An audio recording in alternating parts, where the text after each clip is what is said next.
diagnosed sociopath, and this is how I seduce people. I make sure that when I leave my house, I'm dressed impeccably. I cannot overstate how important this is. When I walk into a place, I walk in like I own the place. This could be a bar, a restaurant, or even the supermarket. I have a background in pageants, so I know how to walk confidently and seductively. You need to have your shoulders rolled back, your sternum facing forward. I've seen so many beautiful women walking around hunched over, and it just makes you look like you're lower value, that you're not very confident in yourself. It's very important to appear. If I see somebody that I actually like and want to talk to, and I'm with my friends, I make myself somewhat more welcoming so that the person doesn't think that I am going to go in and reject him right away. This kind of open body language expresses the desire to want to talk. Of course, I would never make the first move. I think this is something that undervalues you as a person or as a woman. A confident man will find a way to start a conversation with you. When you're in this conversation, it's very important not to be dogmatic, but it's also important to not be too agreeable. It shows a lack of assurance within yourself that you cannot talk about a topic without being swayed immediately. I talk about myself very rarely, and I offer only the smallest bits of information. I like to remain mysterious, and men love to talk about themselves. I guess people in general just like to talk about themselves, and that's a very important tool for you to use later on. The next phase, past the initial flirting, is dating. During this phase, love bombing is the most important thing that you can focus on. Now, when I love bomb, it is not always intentional, but it is very powerful. I give people compliments, attention, affection, the kind of love that they're looking for. I can read a person and tell what they're insecure about and what they want to be reassured about. And this is not hard for me at all.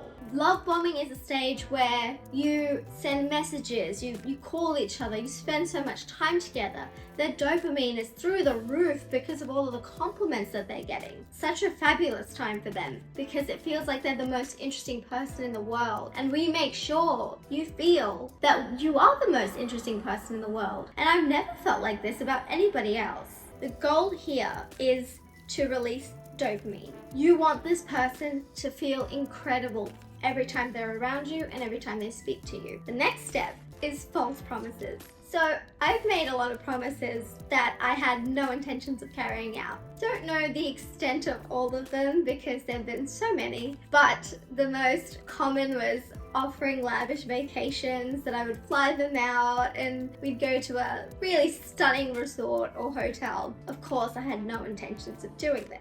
I also told guys that I could get them into modeling agencies, and these guys were often like 5'10", and it was like, you know, it's not gonna happen. But the ego boost that they got from these false promises kept them so attached to me. It's such a powerful motivator.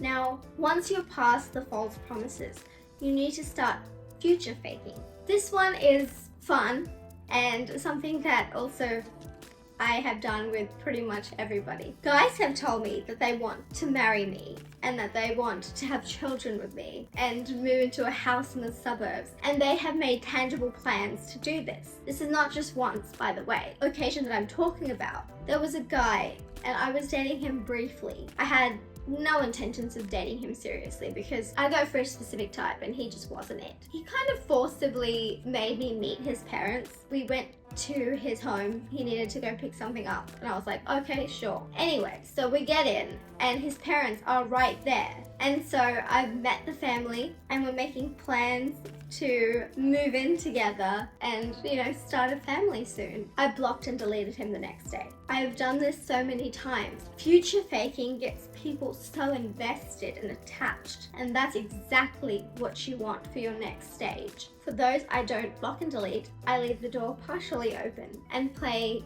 the hot and cold game. Don't underestimate how powerful this is as a tool. When you start showing people the attention that you did back in your love bombing stage, they become very attuned to it. They beg for every morsel of your attention because only you can validate them the way they need to be validated at this point. Nobody else releases that kind of positive emotion in them, the surge of dopamine and serotonin.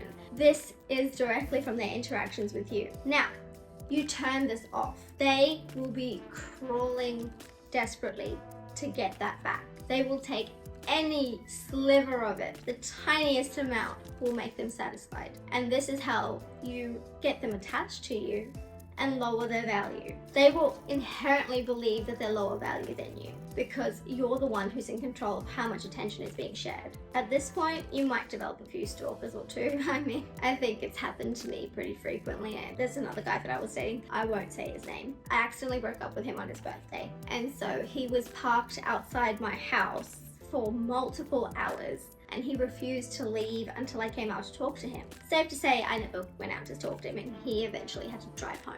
Sometimes I unblock these guys and mess with them again when I get bored. It's always so much fun. And they always respond to it. They're so desperate. It's fantastic. I, of course, do not do this to women. I want to make that clear because I treat women extremely well in my personal relationships with them. A very crucial factor in this is never giving out sexual favors. Do not partake in any sexual activity with these people. Date multiple people at a time. Let them take you out for free lunches and dinners and all of that lovely shit. But do not sleep with them. Do not give them that power. The reason they are chasing you so much is not only the validation and the happiness, but of course they want to sleep with you. And if you give that over, what bargaining chip do you have at this point? Now, when I get really bored of someone, I start breadcrumbing. I start leaving out little bits of, love and affection, and they will follow me to the ends of the earth to get it. Eventually, I get too tired to keep up with this needy, stupid person who won't leave me the fuck alone.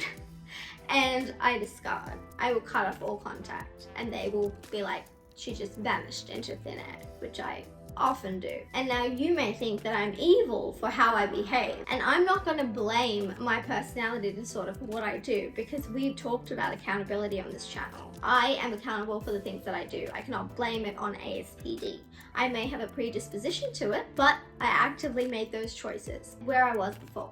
You're thinking that I'm evil, but out in the manosphere, you have men who are talking about training women like dogs. You have Fresh and Fit, you have Andrew Tate, you have Donovan Sharp advocating for domestic violence tactics against women. And you think I'm evil for leading guys on? This is absolutely preposterous, ladies. There's so many fuckboys around right now. This is the best thing you can do. Protect yourself. Make sure you prioritize yourself. Date around. Don't sleep with anybody. Then don't leave these pigs like Andrew Tate. Don't let them ruin you. Ruin them first.